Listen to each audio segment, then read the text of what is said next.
Security forces کے خیبر پختونخوا میں intelligence based operations 8 خوارج جہنم واصل۔ ISPR کے مطابق سیکیورٹی فورسز نے 12 اور 13 جنوری کو KPK میں 2 مختلف مقامات پر کارروائیاں کی۔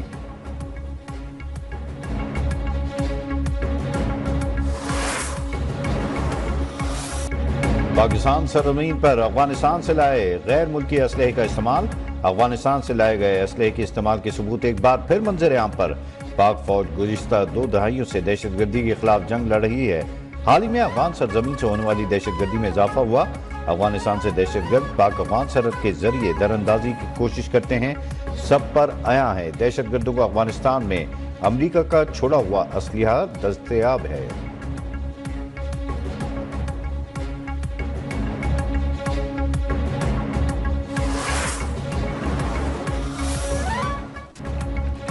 فوجی عدالتوں میں سویلینس کے ٹرائل کے فیصلے کے خلاف انٹرا کورٹ اپیل پر سپریم کورٹ کے آئینی بینچ کی روبرو سماعت۔ جسٹس حسن اظہر رضوی نے ریمارکس دیے کہ سابق وزیر اعظم Zulfiqar Ali Bhutto civil martial law administrator تھے۔ کیا 9 مئی کے واقعات میں کسی فوجی افسر کے ملوث ہونے پر ٹرائل ہوا؟ 9 مئی کے لوگ کور کمانڈر ہاؤس میں پہنچ گئے۔ لوگوں کا کور کمانڈر ہاؤس کے اندر جانا سیکیورٹی کی ناکامی تو ہے۔ 9 مئی کو جب ملٹری تنصیبات کو نقصان پہنچایا گیا، کیا کوئی مزاحمت کی گئی؟ ضروری نہیں گولی چلائیں۔ وزارت دفاع کے وکیل خواجہ حارث نے کہا جانی نقصان نہ ہو اس لیے مکمل تحمل کا مظاہرہ کیا گیا۔ FB علی کیس میں جن افراد پر کیس چلایا گیا وہ ریٹائرڈ تھے۔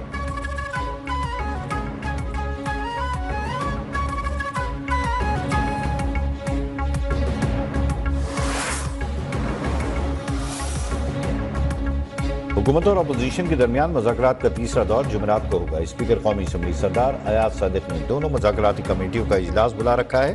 پارلیمنٹ ہاؤس کی کمیٹی روم میں اجلاس ان کیمرہ ہوگا۔ PTI اجلاس میں تحریری مطالبات پیش کرے گی۔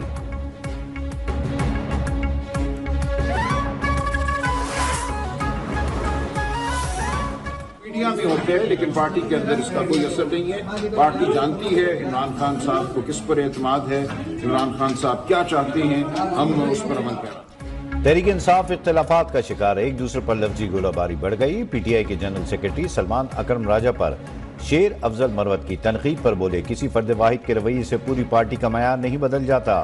بانی PTI کو کس پر اعتماد ہے وہ جانتے ہیں، پارٹی پالیسی کی پاسداری سب پر لازم ہے۔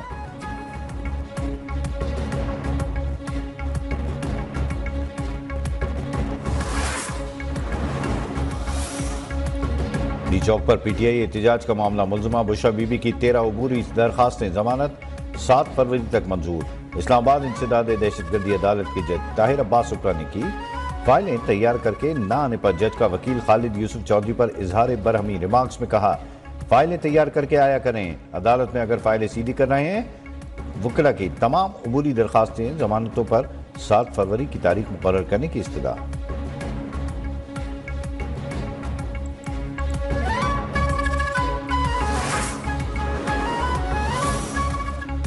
پاکستان چینی سرمایہ کاروں سے $250 ملین اکٹھا کرنے کا خواہاں، معاشی استحکام کے لیے چینی سرمایہ کاری اہم قرار۔ وزیر خزانہ محمد اورنگزیب کا کہنا ہے پاکستان جون تک پانڈا بانڈ جاری کرنے کا خواہاں ہے۔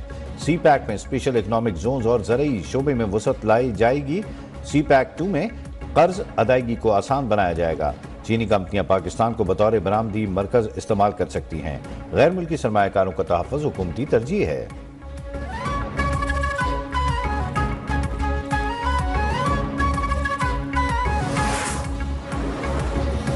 میں امن و امان کے قیام کے حوالے سے سیاسی جماعتوں کے قائدین سے ملاقات۔ خطاب میں کہا دشمن خوف پھیلانے کی کوشش کرے گا مگر ہم پیچھے نہیں ہٹیں گے۔ ملک میں امن و امان کو خراب کرنے کی ہر کوشش کا فیصلہ کن اور بھرپور جواب دیا جائے گا۔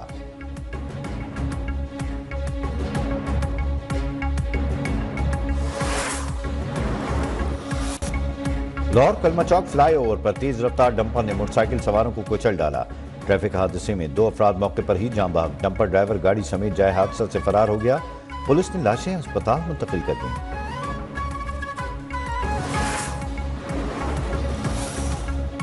لاہور مالی پورہ کے علاقے میں گھر میں آتش زدگی، 2 سالہ بچی جھلس کر جاں بحق، 3 سالہ بچہ زخمی ہو گیا، ہسپتال منتقل۔ گھر میں سے 2 بہن بھائی ہی موجود تھے۔